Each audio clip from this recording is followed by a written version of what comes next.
What's up, adventurers? Welcome back to the podcast. Today, we're excited to sit down with Tom from Overseer Studio, the creator behind a digital GM screen built to make running games smoother, faster, and way less chaotic. We're talking about what it takes to design tools for game masters of all experience levels, how a one-screen setup can change the flow of a session, and where digital tools, and even AI, fit into the future of tabletop role-playing games. So, whether you're a forever GM, a new game master, or just curious about how tech is shaping the hobby, this is a great conversation. Let's get into it. All right, everybody, welcome back to Armed and Dangerous. My name is Josh. We're co-hosted by my buddy Corey here, and today we are joined by Tom from Overseer Studio. Welcome to the podcast, Tom. Thanks for joining us. Yeah, what's up, dude? No, pleasure to be here with you folks, sincerely. Yeah, and we're excited to have you, and we're all meeting you for the first time tonight. So if anyone's listening, this is first introductions. Yeah, I guess I can kind of go into how we even ended up here in this situation. I was perusing Instagram and I saw one of your videos. I think it was either, I can't remember specifically, but I think it was the one with where you got the big eyeball mask. Yeah, that cool mask, and it matches your logo too, which is super rad. Is he gonna pull it out for us? Yeah, the digital mask. There it is, nice. So I was scrolling and saw this hilarious video of, I don't remember the meme. Yeah, see, that's so sick. Oh, cool. And I was like, oh, what is this guy about? And I followed you and I started looking through your stuff and I realized that you were developing a digital GM screen, which is right up my alley because I'm the DM of Forever. I'm the Forever DM per probably most people that if you're listening to this and you're a DM, that's where you're stuck. Forever DM. And I was instantly interested in this because it's such for me, it was the first time I'd seen anything like that. And I know personally, we exclusively play digitally. We have people Midwest, people down south, different time zones for our entire group. So my screens, I had to buy an extra tiny small monitor just to fit everything that I'm doing during our sessions. So I saw this and I was like, okay, this is huge for me. This is novel. This is something that I want to have one day. So I just started watching you and following you and I was like, I want to talk to this guy. So we messaged you and now here we are. Yeah, not to belabor the point, but Tom, tell us about this digital GM screen and what brought it forth, the creation point for it, if you will. Honestly, you kind of hit the nail on the head when you're like, oh, I have to have an extra monitor. It was one of these things that I had a couple tabletop companies previous, and then I went off and I got a corporate job, and something that I've always came back to is the fact that I just love tabletop games. I love introducing new people to tabletop games. So no matter where I went in the corporate world, I was always introducing people, and I was like, wait, you're a nerd? Oh, cool. Let's play Dungeons and Dragons. So are we, yeah. And so it's kind of how I became a forever DM too. Is you have to teach people, so you have to DM, and then I'm like, oh, I got to be a DM and whatnot. And so the more I was introducing people, the more I was like, man, I got a MacBook or I got some Lenovo thing, and I'm like, they're not going to buy me another monitor to play Dungeons and Dragons. It's just not happening. And I started asking online, as one does, and I'm like, all right, something exists. Clearly, I built tools before, something exists, and everyone's like, oh yeah, just get another screen. I'm like, no, that's out of the question. Yeah. Oh yeah, just use this VTT, and I'm like, I'm not going to teach new people how to sign up for Roll20 or to download something or whatever. And then you're dealing with all these other problems that we can deal with later. No disrespect to VTTs. I founded one, right? It's I have a mad respect for them. But, it ultimately came down to all right, well, there's nothing easy for me to manage one screen with, or be able to take that one screen with me no matter where I go across different computers. Which is huge. So I'm like, all right, well, I guess I'll just build something. And then so it kind of scratched my own itch. I built something very quick and dirty, and it started really solving my itch. And so then I'm like, all right, let me put it out there. Let me see what other people think. And then it just kind of evolved from there. I love how you found me through the mascot. Yeah, it was the mask. By accident. I just Overseer, and I drew this little eyeball character, and then I'm like, oh, what if I bought this cheap LED mask on Amazon, and then suddenly one of my videos got 20. Dude, that's where it's at, man. Yeah, that's where it's at.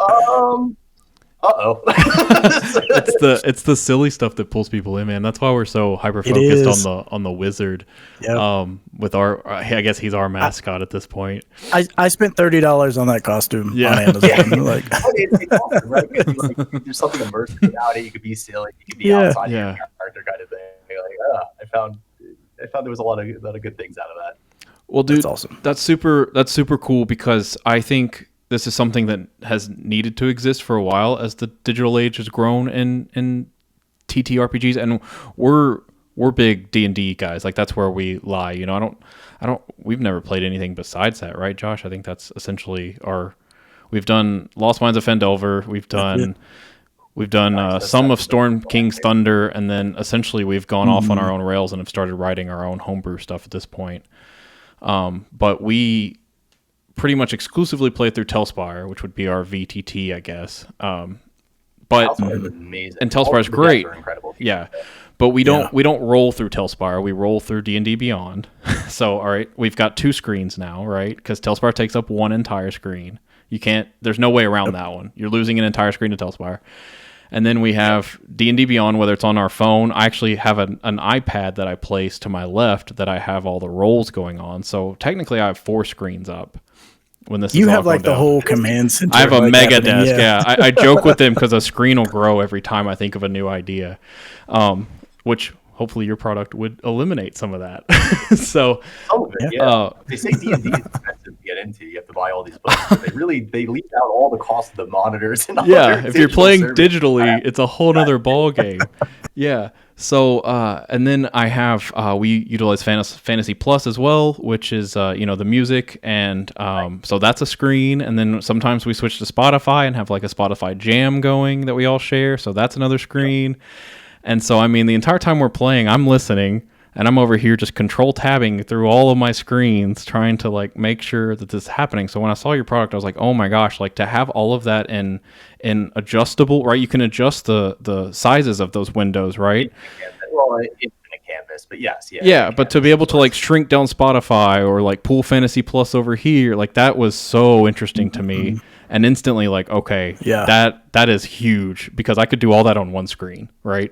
And then have my additional 2 other screens now freed up for other things.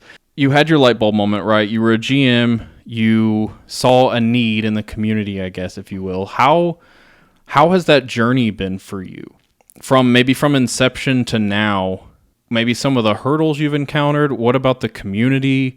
Maybe people you've met along the way that have aided you. What does that kind of look like building this? Because I mean, I ran like a t-shirt company for a couple months. Like that's probably the extent of my like entrepreneurship, besides what we're doing with Armed and Dangerous.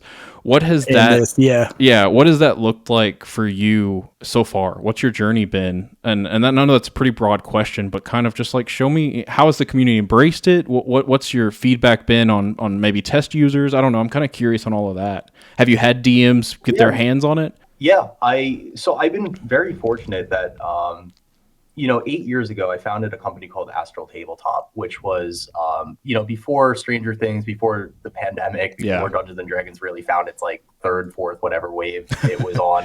I founded this virtual tabletop, and I met a lot of publishers that way. I met a lot of interesting groups who did actual plays and podcasts, many of them who still exist today, who I got back in touch with.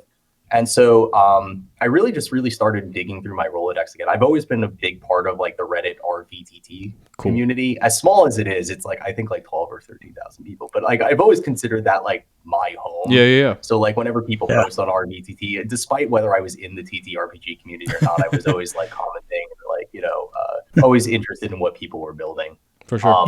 So when I eventually did post Overseer, and I'm like, hey, like, I have this thing I've been working on. It's, I don't know if anyone finds interest in it. I found it interesting.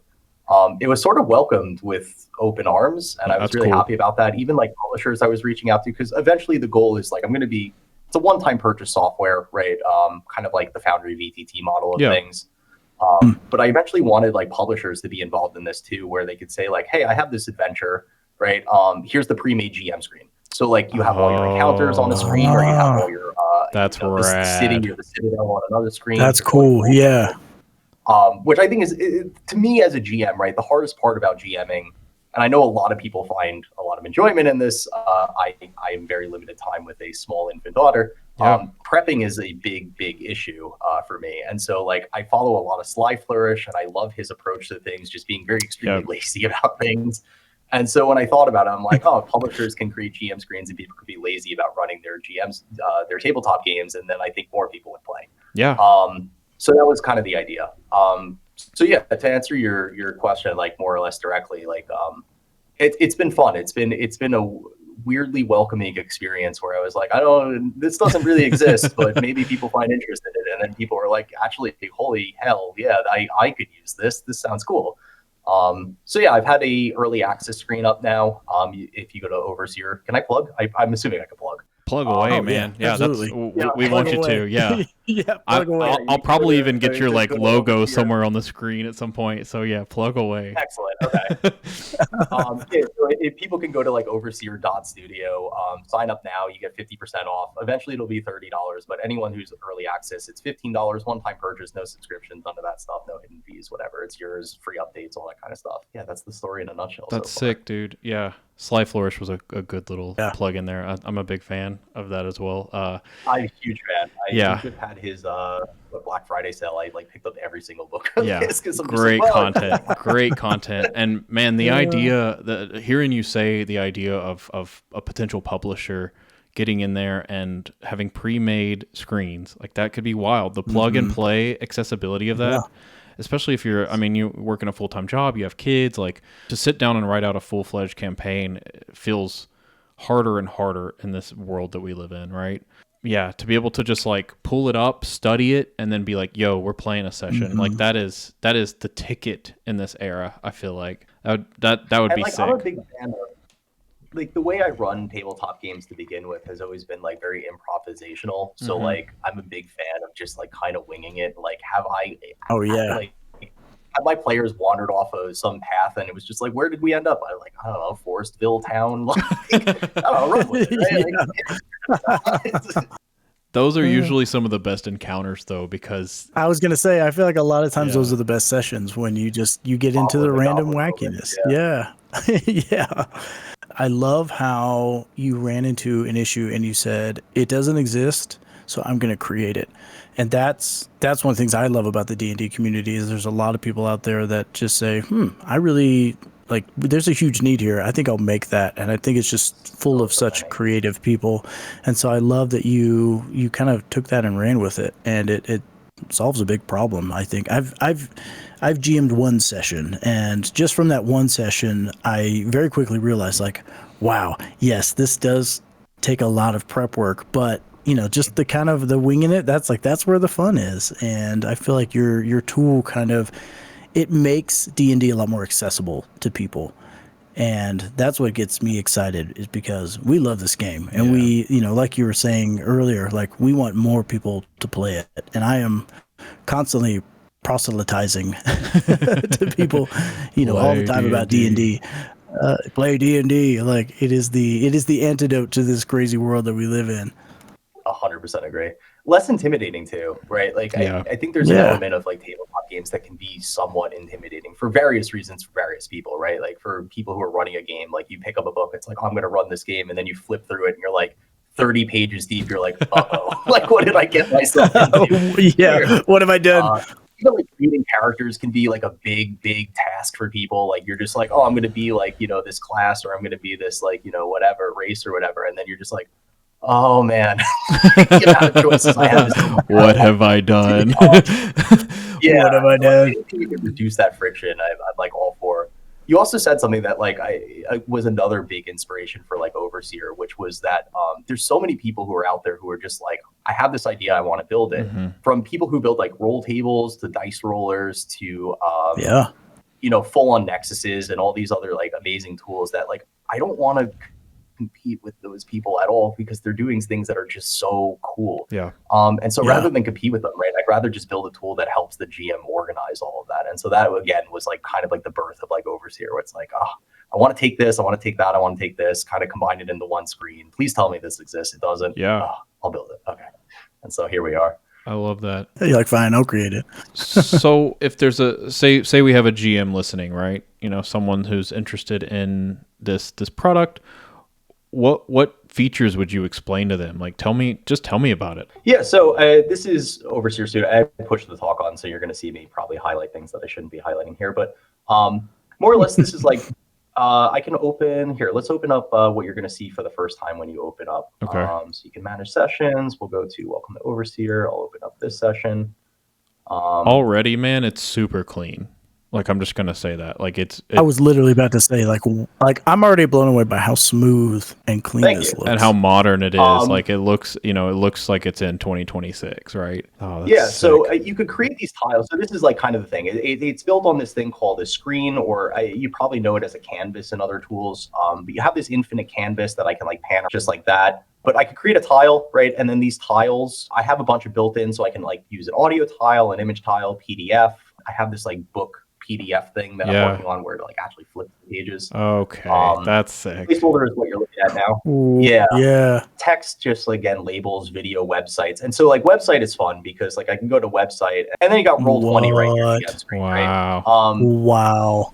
And so what's even cooler about this is that you can install your own extensions too. So just like Foundry, where you can have plugins that like do different things and like extend the software, like people can build what I call plugins, and then you can have your own plugins that do different things. And not only that, they can talk to other plugins. So if someone wanted to say, take Roll20 and build like a dedicated plugin to Roll20, and then they have this like other tool that they want to use or connect to, say like D&D Beyond, right? They could build like a dedicated plugin to D&D Beyond. They can distribute that just like Foundry. You can have this whole like plugin marketplace kind of thing. That's cool. You could start building these modules and these different plugins that start talking to each other in ways that like typically you need a browser extension, or typically you need like all your players to install this kind of thing, or yada yada yada, and it just becomes really easy to do within one software. Say I build a screen, right? I have D&D Beyond pulled up. I have maybe can you import like Spotify, like a little play button or any of that stuff? Okay, so say I build all that, and I'm like,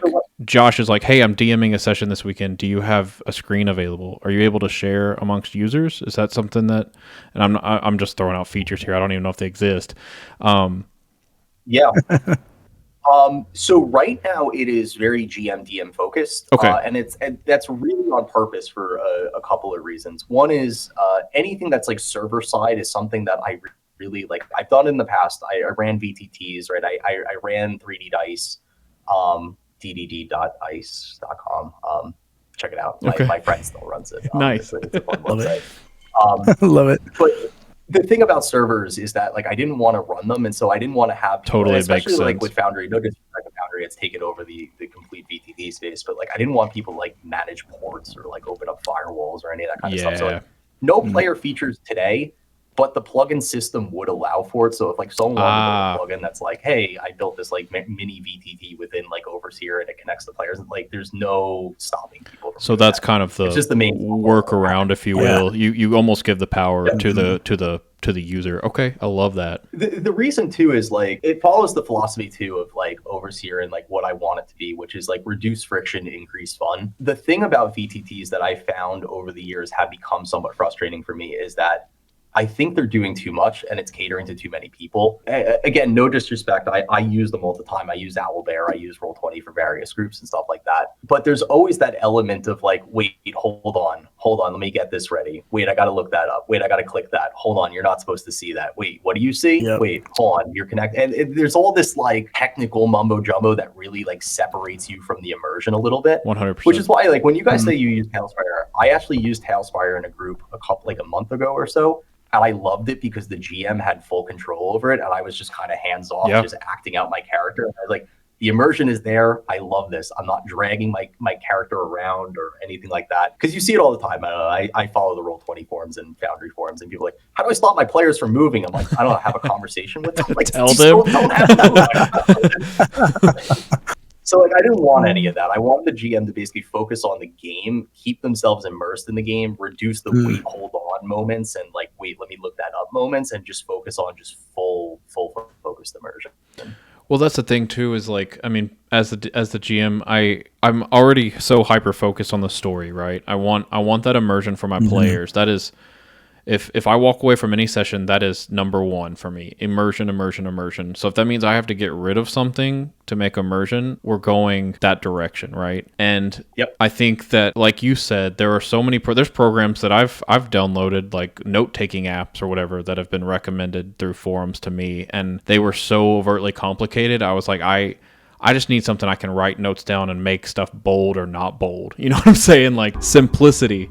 And I'm so hyper focused on the story. I'm already, working Telspire. And like I said, I have 6 billion windows open trying to make sure the music's right, all because of the immersion, right? It all points back to that. So dude, to see something that could bring all of that together and alleviate that immersion killing moment that happens occasionally, which I'm thankful. I think that our group has almost overcome that hurdle. Not to brag, but I mean, Josh, you could keep me honest here. You're the player in the sessions, but like to have that for new player or GMs, to have that for people who don't have time, to have that for people who maybe just want to run quick one shots, nothing super in depth, or the players like us that are going on year after year campaigns. Like, dude, I think it's rad. And I love seeing it. And I'm excited. I want to see it. I want to see it like as the recommended thing when GMs are like, hey, how do you guys play digitally? Well, Overseer Studio. You got to check this out. Like Overseer. I use it on one screen. Everything's there. I can do this. Like, I don't know, dude. I saw it and instantly was like, we got to talk to that guy. We've got to talk to that guy. I love it. If you had to point to one feature that the whole thing, what's your favorite part about it? Like maybe your proudest, the extensions? Yeah, the extensions, because I spent a lot of time with like the API side of things and like the SDK side of things. And it was like the biggest miss I had with Astral. It's like one of those things that like, it doesn't keep me up at night, but it's like one of those moments like every once in a blue moon, I'll just pop out of bed. I'm like, man, I screwed up. That was a bad move. Because Foundry just eat our lunch instantly. And like, mad respect to the developer of Foundry. Like Andrew did an amazing job when he developed Foundry. But that's the core of what I wanted Overseer to like solve as well, is that there are people out there who can build things faster and better than you can, and you should embrace those people. Yeah. You should. It's like it's the vibe of TTRPGs to begin with, is that there are just so many creative people out there. Like, embrace those people, highlight them, make them famous, right? Like I'm just a platform, right? Like D&D is just the system, but what makes it special is all the stories, right? So it's like, for sure, what makes Overseer special, I think, will be all the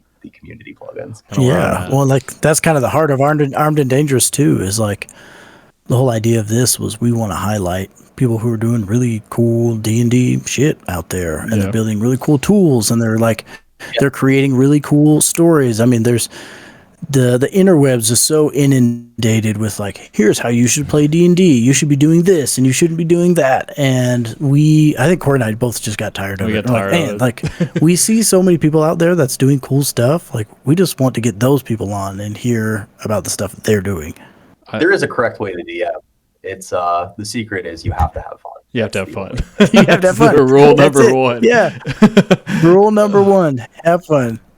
Well, even I think, my brain's just racing now, having seen it now, and just thinking about all the utilization I could do in a session to be able to even have an individual placard. I'm not sure what terminology you use for Windows, to have tile. Yeah, tile. That's great. That's better than any word I just used. Tile.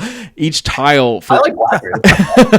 a tile for each player card. I could have each of your character sheets up, which I don't have that right now because that's too much. Just right there. Right? And then I could see your passive rolls. I could see your HP as you adjust it. Like all of that. I could go through your inventories that I feel like if I have to do that now, we almost have to take a pause to do.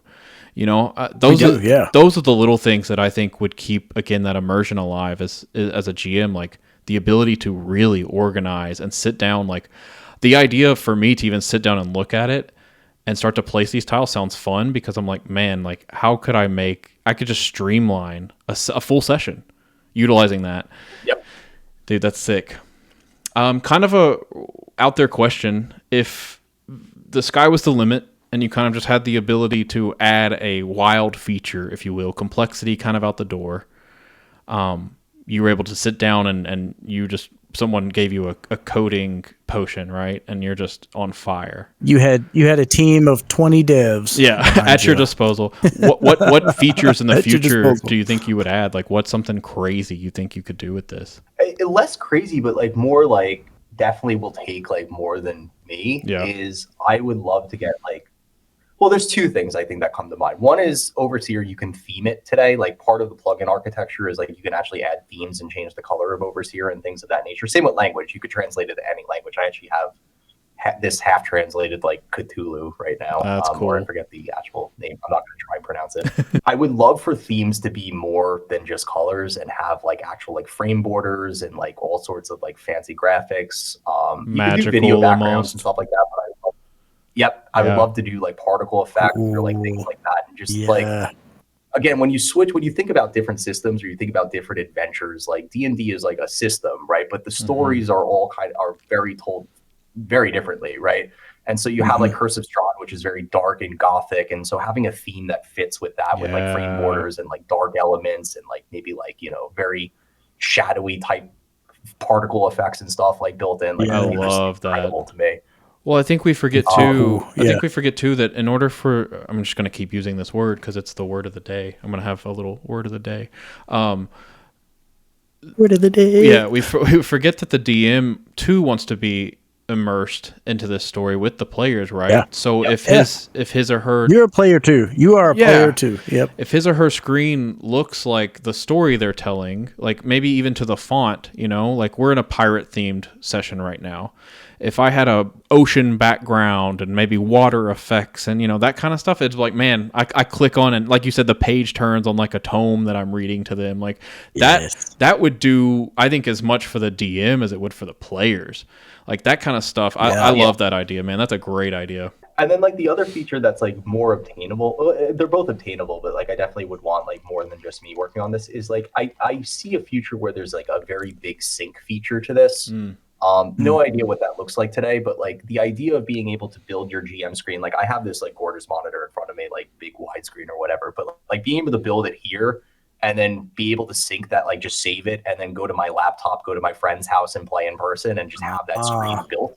Like Overseer's not meant to be built on like big screen, right? It's like you could shrink it down and it's an infinite canvas you could pan around, right? So like being able to sync it across multiple computers, all your plugins, all your like notes, all your tiles, just have it instantly available, I think would be huge. Especially if you're a real table player, you know, you're sitting at a real table and like you said, you're prepping. You can't take most people would take their laptop or something with them, but say a friend's like, oh, you know, my PC's here, just use it. Boom.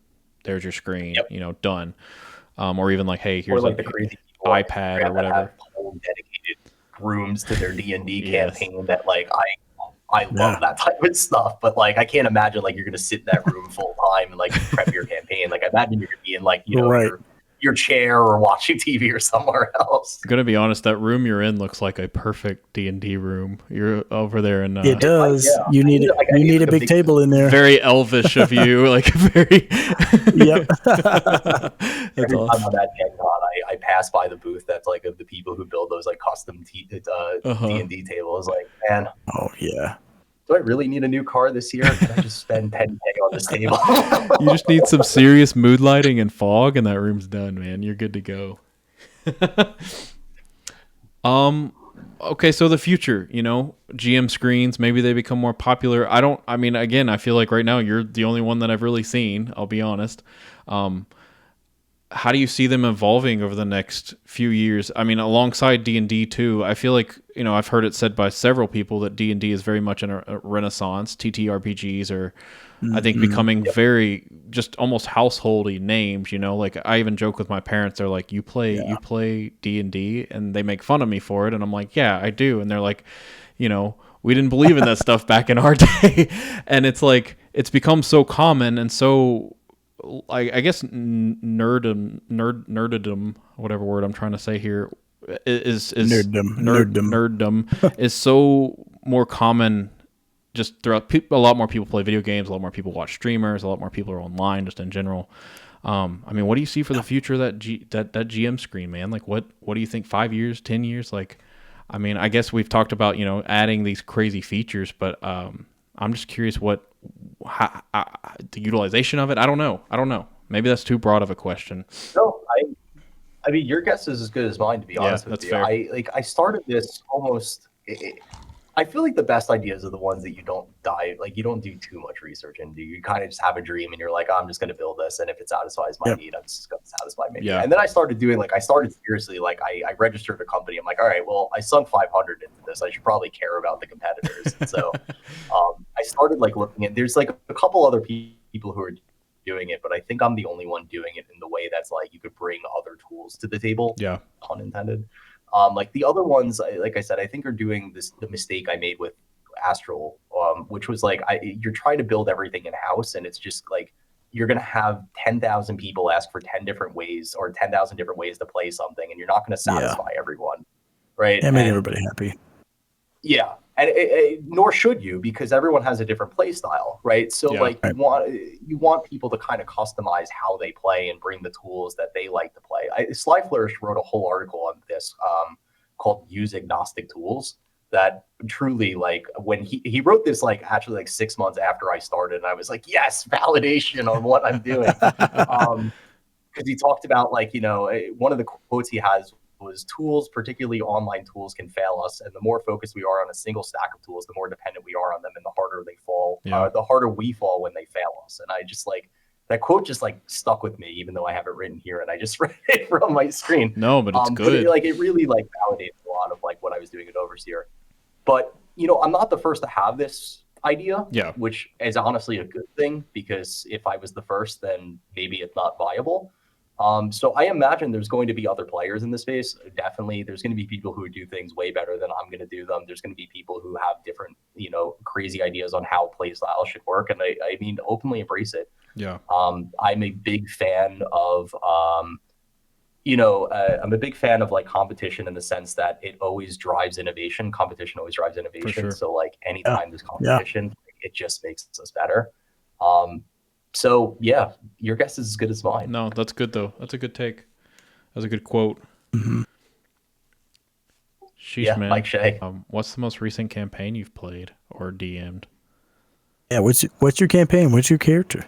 Oh yeah, we need to hear about some characters. So actively, I need to hear some characters. To start something right now. I really Tales of the Yawning Portal has been sitting on my bookshelf collecting dust. Great one. I love those old school dungeon crawls. Yes. I haven't started one, but the Sunless Citadel has been I have I'm working on a GM screen on my other computer. Don't have this thinking feature yet. So I've been working on a GM screen for the Sunless Citadel that I want to get my wife involved with and a couple friends who have expressed interest. The last campaign I played was actually Daggerheart, and I'm gonna go on a whim and say that I truly like Daggerheart. Really? A lot. Yeah. Yeah, it's a fun system. It's only 2 die, right? A ribbon. It's only 2. It's a Hope and Fear. Yeah, there's D6s and D10s and okay. D20s you can roll. It's mostly D12s, I believe. Okay. With Hope and Fear. And it's just cool. I know the narrative experience of it is a lot more fun in my opinion, less friction with initiative and stuff like that. So it's just kind of as long as you have a group, and I had a good group that was no one stole the spotlight from each other. It was just kind of you pass the board kind of thing at natural moments. It worked out really well. That's really cool. Yeah.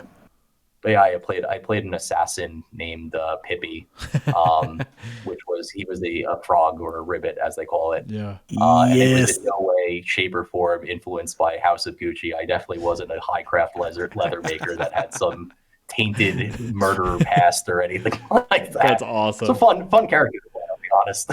That's amazing. Josh plays a similar character in our current pirate. Hold on. I've got him. I've got him up here. Right? Oh, he's got him. Hold on, he's got him. We're gonna see him in the flesh. Not just a wizard. Oh, there he goes. There he is. This is Mert. Incredible. He 3D Mert is a printed wizard that. turtle. Yep, I 3D printed that. Yep. And then Hero Forge is where I made the character, and then I put that stone what's that stuff called? It's you can it's almost like concrete that you get in a bag, and you can just paint it on your 3D print. But yeah, Mert is a turtle wizard. That's amazing. He takes everything literally. Yeah, Mert's the unofficial leader of the group. It's so funny because we went into this campaign and Josh was like, "Man, I really don't want to end up being the leader." He's like, "I just want to play." He's like, "I always." I'm gonna play a character that doesn't want to lead. He will actively avoid it, And then is that like, I have to ask, and this is the question I always ask people with their characters, because it's like, I don't know, the social elements of games, like, and I don't know, like, what am I trying to get at? Like the political type aspects of games are always what interest me more than like the, I guess, supernatural. What are like the quirk, or like what's your character's quirk, or like what's his flaw? Like that's always the thing that I like. That's a good one. So Mert is just, he's wholeheartedly good. And he, having not spent a whole lot of time around like other like especially humans, but you know, just a lot of others, the D&D races, a lot of innuendo, a lot of things like that go right over his head. And so he takes things very literally. So you say something and he's like, wait, what do you mean this? And they're like, no, Mert. That's not what we're talking about at all. Well, like last session. So he's very endearing in that way. I was going to say, you were given the deed to the tower, remember? They were given a tower, essentially, in the last session for, like, their headquarters. And she was like, here's the deed, Mert. And Mert goes, what is the deed that I have to do? Like, what? You know? What is the deed that I must do? And he talked like that. She's like, but it's a deed to a house. It's like, wait, what deed? I do not understand. It's so funny. And Mert's claustrophobic. Don't forget, he's claustrophobic. Yes. So as a turtle, he likes the ocean. He likes wide open spaces. You get him in a tiny dungeon hallway, not having a good time. So there's some. We had a session where Mert, if he gets too anxious, he will go into his shell and he won't come out. Yep. So there have been some in his shell. No, oddly enough. Shell feels like home, but if he gets too cramped outside of his shell, that he's going in his shell, he's retracting even further. At one point, that is a very fun one. Yeah, that's a very fun one to use at timely moments. That was like the second session. We were in a dungeon crawl, and the path narrowed, the stone walls narrowed, and Mert's shell got stuck on either side, and he panicked and went inside, but his shell was stuck. Just boom. And the rest of the party was behind him. And mind you, he's like a 300-pound turtle, so like he's stuck. There's no moving him. He's huge. And so the party was stuck in the hallway because of Mert. Just hijinks like that, man, have been so funny. We probably spent 30 minutes trying to get Mert out of his shell and like to continue down the hallway. And Josh just plays it to the T. Like, it's so good. Mert. That's incredible. It's a lot of fun. Yeah, I love that. I love characters where their flaws drive them more than their like perks. Oh gosh, so, like, that's our whole team. Like the flaws are like truly what it is. Yes. And I think like for Mert, like the character that I had before him, like he had the classic like tragic backstory, you know, he's like driven by his pain. And I think for Mert, I was like, no, I want him to be like overly positive. And like that's almost his flaw, is like he's just good in a world where, you know, unfortunately, bards in many taverns end up dead. Like, where anything can happen. I wanted to play a character who was, you know, who didn't have a tragic backstory, and it was really positive, and that, you know, and that's the fun of it. Yeah, we were creating, you know, we were gearing up for this. Our original session, we did Lost Mines of Phandelver because we had 2 new people, and it's one of my favorite campaigns to do with anyone new. And it's a great one for new players. Yeah. And we had like a session 0, and they all came with their players, and we had a turtle, a Haragon, which is like rabbit folk, and a tabaxi rogue. So we had 3 animals, and then out of nowhere, a bard changeling, just thrown in the mix. So I was like, cool, we're just all animals this session. I guess that's how we're gonna play it. We got the Paw Patrol. We got the Paw Patrol going on.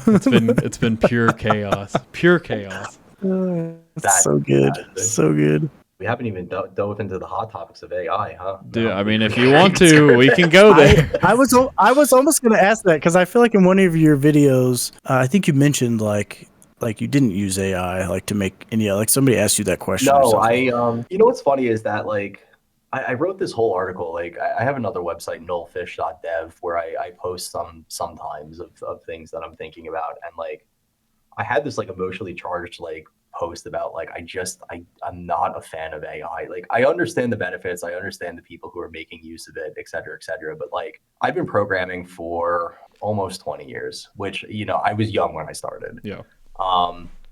or maybe I'm old. I don't know. I realized yesterday I had the realization that the tattoo I have on my back is now eligible for a tattoo. It's sold, and I'm like, damn, I'm old. Like, one of those feelings. It's like, don't think about it too much. Oh gosh. But I've been programming for a really long time, and I'm like, I've always believed that, especially with the music behind me too, that like practice makes perfect, and like the more you practice, the better you're going to be, and the faster you'll be, and like the more accurate you're going to be. And so I've always treated programming with that. You know, I've always wanted to be better. I've always wanted to practice. I do this like, you know, in my free time always. And when I found tabletop games like 8 years ago, it was like one of these things where I'm like, I was always so analytical, so like math driven, just like black and white, like formula X equals, you know, whatever.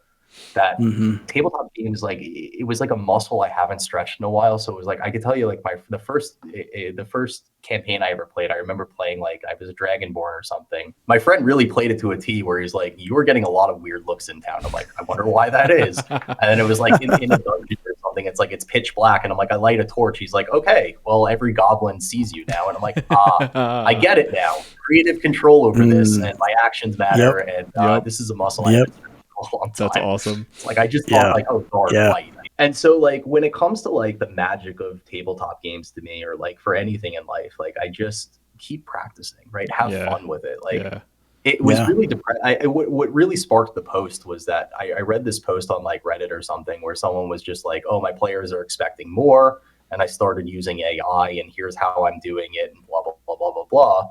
And it's like, I think people call it the Matt Mercer effect, or people call it like the, you know, whatever effect it is, where like, you know, you're expected to be this like amazing DM or this amazing GM. It's like, you don't have to be, you just have to have fun. Just like start making stuff up. Just like, it's a narrative game, like bouncing off each other. Like if we're all hanging out, just having conversations, riffing with each other, like that's half of a table. That's D&D. Right? Like, you're not going to look at me, or I'm not going to look at you and be like, come on, tell me what to do next. Like, you got to make this fun for me.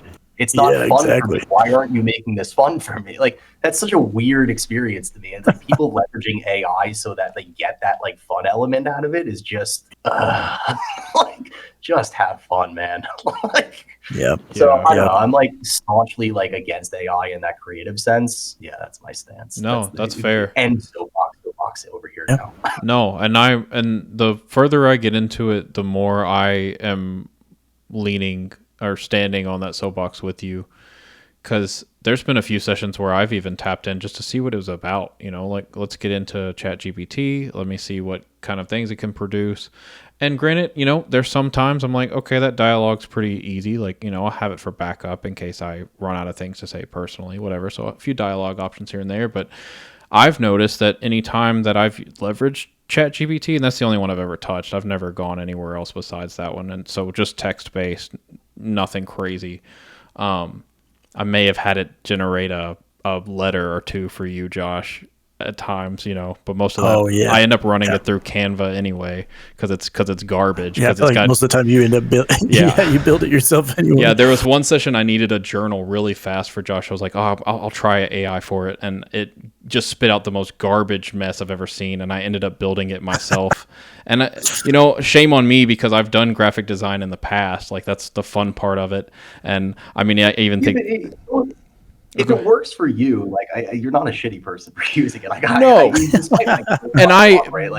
but I'm seeing its flaws, having dabbled in it for a few sessions, and now kind of like stepping out of it. I'm like, those were actually probably the sessions that I had the least fun in, because I felt bound to almost what it had produced for me to some degree, you know, and once I was like, I don't know if that's really it anymore. Like I tried it. I don't think that's it. Like it did expedite time, but it didn't save me anything in creativity or fun. It stole it, to be honest. Yeah. And, you know, ever since I've kind of dropped it, the sessions have been unbelievably better. Like, we're back to riffing and being creative, and I think it's a stifler of creativity, and I think I've seen that firsthand. And Josh, you know, again, keep me honest, I feel like I'm a relatively creative guy. So to feel my creativity stolen from me with something that should be like helping me create, it's kind of a testament to itself. You know what I'm saying? So It's like I can sit down and do this myself. It's just obviously it takes a little more time, but it's like it was wild to see how it almost like sucked the fun out of the room. You know, the way you're talking about it, like there's a line I wrote in like the blog post where it's like the thing with AI is there's no human connection, there's no pride, it's only work, right? It's like the output of AI is work. It's like I think there's a really magical moment with any creative industry, whether it's tabletop games or art or music or anything that where you get to create something with your own hands, show it to someone, and someone goes, "Wow, dude, I really like this," and you're like, wow, like the pride of that is just so. It's so much better than just asking an AI to build you something, in my opinion. And at this point, if I do use it, it's literally like I'll force feed it my notes and be very specific. I'll be like, do not change a thing in this. Just organize it into bullet points. It's become an analytical tool at this point for me. I've almost pulled all my creativity from it because it just seems to be a vacuum at this point. I'll say like when it comes to AI, like people want like what's uniquely you. And as a GM or as a player, you know, we all have access to the robot. You know, the robot can output, you know, all of the same stuff to all of us. But when it comes to tabletop, like the whole point is for us to get together and connect as human beings. And when we're relying on the AI, we're relying on the robot to make that connection for us, I think it loses the heart of the whole point of it. Yeah. You know, if I go into ChatGPT and I say, give me 90 dialogue options for Mert, it's going to completely take away the beauty and the nuance and the quirks of that character that I've created. Because, like, in all reality, Mert is a small part of me. He's some, you know, weird niche part of that I pulled out of my consciousness and I've created into a quirky, fun, you know, wholly good turtle character. And I get to be that person per se. And, you know, there's the robot can't do that for you. No. And I think as a GM, you know, when you're telling a story, you know, and just encouragement for the GMs out there, tell the story that you want to tell. Yes. And use the tools that, you know, you want to use to help you tell that story. But whatever story that you have, it's unique to you. And I think whenever there's something unique and human in that way, people connect to it, and it resonates with them. Coming full circle, like I mentioned, like I love characters that have flaws because I believe that's like what drives a character. And like the thing I realized with AI too is that, like, I'm not going to shy away from this fact that, like, when I started Overseer, like, I was validating the business research with it, with ChatGPT. And the thing that I couldn't stand was like, oh, not only are you thinking outside the box, you're breaking new ground. I'm like, all right, shut up. Shut up. Yes. It does that so much. Like, don't pat me on the back. Like, it's not perfect. It's icky. It is icky. Yeah. It's like AI wants everything to be so pristine, clean, perfect. And again, it comes down to like the output is work, right? Like that's the whole drive of it, right? Yeah. And I think it misses the point that failure is acceptable, right? Yeah. Like failure is a part of life. Yes. Like we as humans are messy, we're imperfect, but like that's a great point. That doesn't make a good story. You know what I mean? Yeah. Like, yeah. It misses that. No, that's super good because it would give me the same prompts too. I would feed it an idea of like, hey, the players are at this point in the story and this has happened, you know, didn't expect this happened and this is their quest line currently. Like, what direction could you see them taking? You know, kind of that. And they were like, it'd be like, this is the best story that's ever been written in the history of mankind. And I'm just like, You're a genius, Corey. I would literally look at it and shake my head and be like, what are you saying right now? Yeah. I've become hyper careful with it for sure. It's you know, I see small uses. Okay, I need a quick name for an NPC that I didn't name. Sure. Spit me out a name. Okay, here, boom, done. I've given up hope on it. I'm going to be honest. Another plug, not for me, but for like all the artists out there, for like, you know, that are on TikTok and Instagram. Like, there's so many great like resources, like 1-page PDFs, like 10-page PDFs out there of just like magical items to use in like your sci-fi universe or something like that. Like, use those resources. Like, they're like $1 or $2 on Drive-Thru RPG. Usually, like, try to weave them in, right? Like, it's usually. ChatGPT was trained on all that crap anyway. You might as well. Yeah, just it's already probably stealing it. Yeah, there's tons that I use too. Like, I mean, I know a lot of people. It's a super simple one. It's probably been there for years. But fantasy name generator, done. Just go. You can literally pick the race you're playing, and it'll give you all kinds of names. I mean, and then I'd have to go through all the ones I have, but I mean, there's websites people have built that will build you an entire store, and none of it's it's based off of listings, not AI. And they'll build you a tavern, they'll build you a supply list, but it's all 5e or Pathfinder or whatever you're playing, because people have taken time to input this stuff into this system, and it's like stuff like that. Yeah, and it's like that's the stuff we do need to get back to supporting and reminding ourselves, like, at the end of the day, if all this disappears, we're only going to be left with the books we have on our shelves anyways, so it's like the stories that people have written physically. I mean, we have to go back to tabletop real life because the internet disappears one day. It's like ChatGPT is not going to be there to save me as a GM then. It shouldn't be here now either. So yeah, man, I like that take on it for sure. And the beauties in not knowing what to do. Yeah. And like you're saying, the beauties in the messiness, the beauties in the failure. It's so easy to fall into that pitfall of like, tell me what to do, ChatGPT. Tell me how to live my life. Tell me what to do in my job. Tell me what to do, this tabletop game. I mean, it's so easy to treat it like the all-seeing oracle, that will give you all the information. But the beauty's in the messiness, man. That's where the fun is. Well, too, yeah. And as a self-proclaimed creative, it's like, outside of D&D, like I've done design work. I've built motorcycles, like things like that. Like I feel like I'm creative in that sense. I almost felt this like blanket of shame fall on me when I realized that like I would go down to write. I wouldn't no AI in the room, but I would go down to write and be like, where did all my thoughts go? You know what I'm saying? Like where did it almost like it almost prevents you. I'd like to see a psychological study on it. Like it almost, it prevents you from creating new creative thoughts. That study's already out there. I need to read it. I want to read it.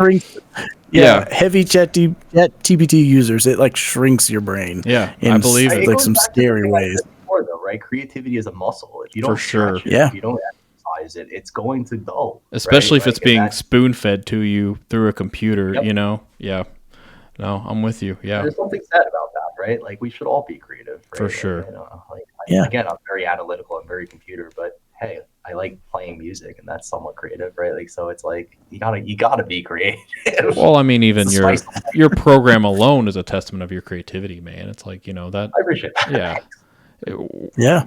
Besides it being a bunch of numbers and strings of code or whatever behind the screen, like it took you creativity to sit down and even come up with that concept. So. Dude, I'm excited to see it in use. I'm excited to see you blow up. To be honest, I want to see it catch fire. I appreciate it. I'm going to manifest that. I hope so too. Yeah, but, we'll speak it into existence. I hope some crazy popular GM is like, yo, check this out. Just found this online. I mean, a good plug for if we're on the topic of AI really quick is that, when I eventually do release this to early access, some of the initial funds, I haven't dedicated a percentage, but I do want to take a percentage and actually start sponsoring creative artists and creative writers and all that stuff. People who are not using AI for the exact reason we just all talked about, because there's so much creativity to have out there. There's just so many people with like great ideas. And I think the biggest hurdle sometimes is just people saying like, well, I can't do this because I have to work my 9 to 5 and then another like 5 to 8, 5 to 10 after that. Right. And it's like, well, if you were sponsored in some way, maybe we can get some creative juices out. Yeah. You could share that with the world and blow up too. So that's my small plug there. And not to get existential or whatever, but it's like, the state of the world, and we won't talk politics because nobody wants to talk politics on a D&D podcast, but the state of the world right now, man, and it's, like I said, D&D, we play once a month. So like that Friday, that week that I know D&D is coming up, like that's this week, we have it Friday, is like the week where I feel like I'm about to get like a mini vacation. you know? Yep. Yeah. And the mini vacation is from the world because for, you know, from when do we start? 8 o'clock to 1 a.m. we are in a fantasy world with 4 of my best friends, and we are being goofy, we're laughing, we're cutting up, we're being creative together. And I scream it from the mountaintops, but I wish that more people could just experience that experience alone.